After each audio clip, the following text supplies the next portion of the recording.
waterfall at Devil's Canyon. Geocache lies right up in that general area there somewhere.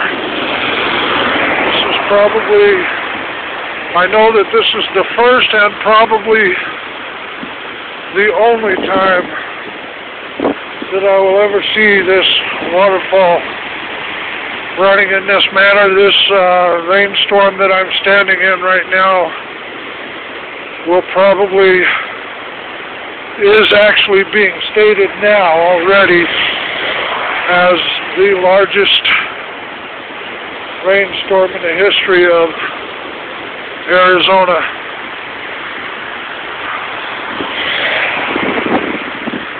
22nd of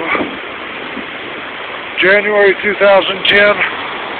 You can see the runoff coming off of the waterfall on